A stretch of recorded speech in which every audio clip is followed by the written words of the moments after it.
तक सीखी? 20 तक। अब हम सीखेंगे पैक तक 30 तक। पैक तक सीखेंगे 30 तक। 30 तक। तो देखो 20 तक हमने गिनती कहाँ से सीखी? अभी बोर्ड में से। कहाँ से सीखी? बोर्ड में से। चार्ट में से हैं। अब हम गिनती सीखेंगे। क्या सीखेंगे? देखो अब मैं लिख रहा हूँ भैया यहाँ पहले 1 से गिनती। ये कितनी है भैया? 1। ये कितना है? 2। ये कितना है? 3।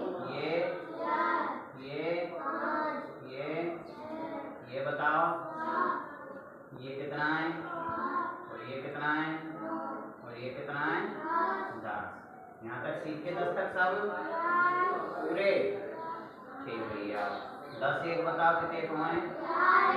10 2, 10 3, 10 4, 10 5, 10 6, 10 7, 10 8,